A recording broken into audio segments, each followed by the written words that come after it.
నేను ఇక్కడికి రావడం ఫస్ట్ టైం కాదు. సెకండ్ టైమ్ అనమాట. ఆల్రెడీ ఇంతకుముందు ఒకసారి వచ్చాను. ఇది సెకండ్ టైమ్. అప్పుడు మమ్మీతోనే వచ్చాను. ఇప్పుడు కూడా మమ్మీతోనే వచ్చాను. ఈ దేవాలయానికి చాలామంది వెళ్తుంటారు. ఎందుకంటే చాలామంది అంటుంటారనమాట. ఒక్కసారైనా మనం ఆ దేవాలయానికి వెళ్ళాలి అని చెప్పేసి. సో ఇక్కడ కొన్ని విషయాలైతే నేను తెలుసుకున్నాను. అవి మీతో షేర్ చేద్దాం అని చెప్పేసి వీడియో చేస్తున్నాను. సో డెఫినెట్గా వీడియో మొత్తం స్కిప్ చేయకుండా చూస్తారని అనుకుంటున్నా. సో ఇంకా లేట్ ఎందుకు, వీడియోలోకి వెళ్ళిపోదాం, వచ్చేయండి.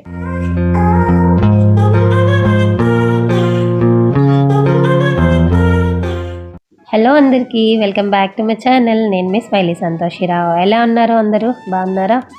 నేనైతే ప్రజెంట్ బాగానే ఉన్నాను. ఈ మధ్యన నాకు కోల్డ్, కఫ్, ఫీవర్ చాలా వచ్చేసాయి. సో దానివల్ల నేను వీడియో పోస్ట్ చేయలేదు. అంటే నా వాయిస్ అస్సలు బాగాలేదనమాట. అందుకని చెప్పి వీడియోస్ అయితే పోస్ట్ చేయలేదు. సో ఇప్పుడు ఓకే, అందుకే మళ్ళీ వచ్చేసాను. సో ఇంకా మ్యాటర్ ఏంటంటే నేను శ్రీముఖలింగం వచ్చేసాను. సో ఇక్కడ కొన్ని విషయాలు తెలుసుకున్నా, అవి మీతో షేర్ చేసేద్దామని ఈ వీడియో. శ్రీకాకుళం జిల్లా జలమూరు మండలానికి చెందిన గ్రామం శ్రీముఖలింగం. అంటే శ్రీముఖలింగం ఒక గ్రామం అన్నమాట. ఈ దేవాలయం ఉన్న ఊరు పంచపీఠ స్థలంగా ప్రసిద్ధి చెందిందంట. జనరల్గా మనం శ్రీముఖలింగం అంటాం కదా, అలాగే ముఖలింగ క్షేత్రం అని కూడా ఈ గ్రామాన్ని పిలుస్తారంట. అంటే ఒక్కొక్కరు ఒక్కోలా, కొంతమంది నగరం అని, కొంతమంది క్షేత్రం అని, ఇలా ముఖలింగ క్షేత్రం అని, శ్రీముఖలింగం అని, ఇలా కొన్ని పేర్లతో పిలుస్తారంట. ఈ శ్రీముఖలింగం అనే గ్రామం ఒకప్పుడు రాజధానికి ఉన్నత దశని కూడా అనుభవించిందంట.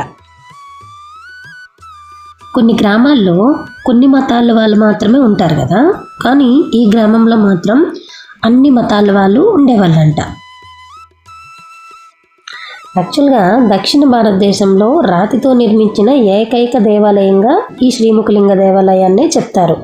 కానీ నిజానికి ఈ లింగం రాతితో చెక్కింది కాదు. ఒక విప్ప చెట్టు మొదలని నరికేస్తే అది ముఖలింగంగా ప్రసిద్ధి చెందింది. తర్వాత 8వ శతాబ్దంలో గంగ చాళుక్య వంశానికి చెందిన ఒక రాజు ఈ దేవాలయాన్ని కట్టించారంట. అలా చాలా క్షేత్రాలు ఇక్కడ ఉన్నాయి చుట్టుపక్కల. అంటే చిన్నవి పెద్దవి అలా చాలా క్షేత్రాలు కట్టిస్తూ వచ్చారంట. ఎన్ని క్షేత్రాలు అంటే 1కి 1 తక్కువ. అందుకే ఈ క్షేత్రాన్ని కోటిలింగేశ్వర క్షేత్రం అంటారంట. 1కి 1 తక్కువ ఉంది అంతే. చూడండి ఎన్ని క్షేత్రాలు ఉన్నాయో. సో అంత ప్రత్యేకత ఉంది ఈ క్షేత్రానికి. ఇప్పటి వరకు ఎవరైనా ఈ క్షేత్రానికి వెళ్ళకపోయి ఉంటే తప్పకుండా శ్రీముఖలింగం వెళ్ళి వచ్చేయండి. ఎందుకంటే ఎప్పుడో రాజులు కట్టించింది కదా, ఒక్కసారైనా తప్పకుండా చూడాలన్నమాట. కానీ ప్రత్యేకత ఉన్న దేవాలయమే కానీ వసతులు అయితే చాలా తక్కువ. ఎంతమంది భక్తులు వచ్చినా, చాలా దూరం నుంచి భక్తులు వచ్చినా కూడా ఇక్కడ వసతులు అయితే చాలా తక్కువ ఉంటాయి. ఎందుకో నాకైతే తెలీదు, కానీ నేను 2 టైమ్స్ వచ్చాను. నేను అబ్జర్వ్ చేశాను అనమాట. అందుకని ఇంత గొప్ప ప్రాధాన్యత ఉంది. అసలు చాలా ఇంత మంచి దేవాలయంకి కూడా ఇంకొంచెం మంచి వసతులు కానీ ఉంటే ఇంకా బాగా డెవలప్ అయ్యేది.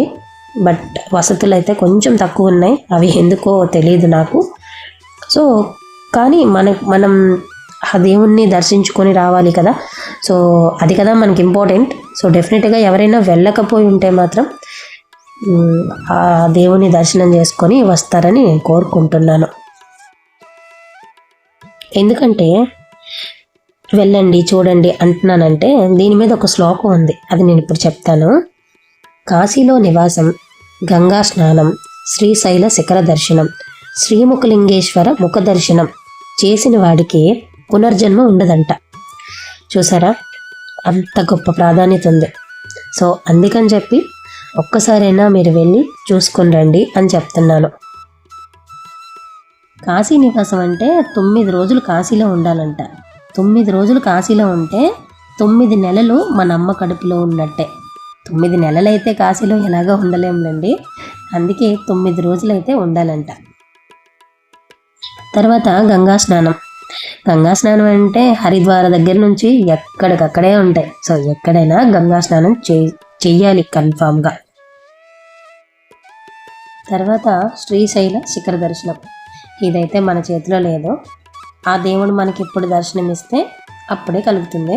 అంతవరకు మన ప్రయత్నం మనం చేసుకుంటూ వెళ్ళాలి అంతే. తర్వాత శ్రీముఖలింగేశ్వర ముఖ దర్శనం. ఇది దొరకాలంటే ముందు రోజే వెళ్ళాలి. రాత్రంతా అక్కడే ఉండి ఎర్లీ మార్నింగ్ వెళ్తే ఈ దర్శనం అనేది దొరుకుతుంది.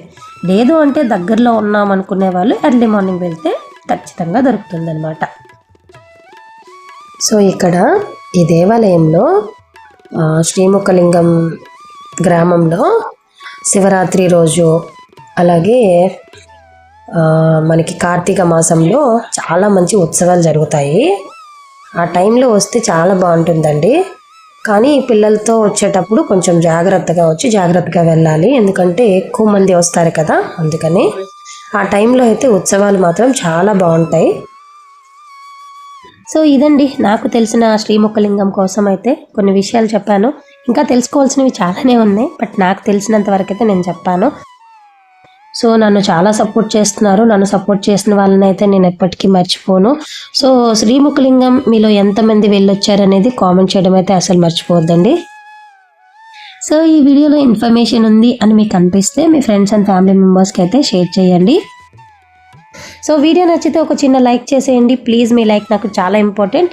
అండ్ మన ఛానల్ ఫస్ట్ టైం ఎవరైనా చూసుంటే ప్లీజ్ డూ సబ్స్క్రైబ్. నన్ను సబ్స్క్రైబ్ చేస్తున్న వాళ్ళందరికీ థ్యాంక్ యూ సో మచ్ అండి. అండ్ నెక్స్ట్ వీడియోలో మళ్ళీ కలుస్తాను. Thank you for watching. Thank you.